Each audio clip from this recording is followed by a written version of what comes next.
Today I'm talking about how to count our fingers. How to use our fingers to count up to 99. We just have 10 fingers, so if we don't have enough, count on our toes to 20. But we don't have enough fingers to 99. 13, 14, 15, 16, 18, or 19.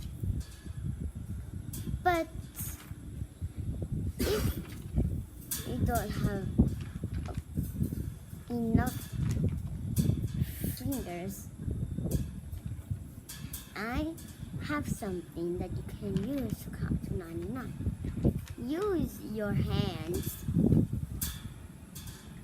one as units and one as hundreds. 10, 15, 30, and much more numbers.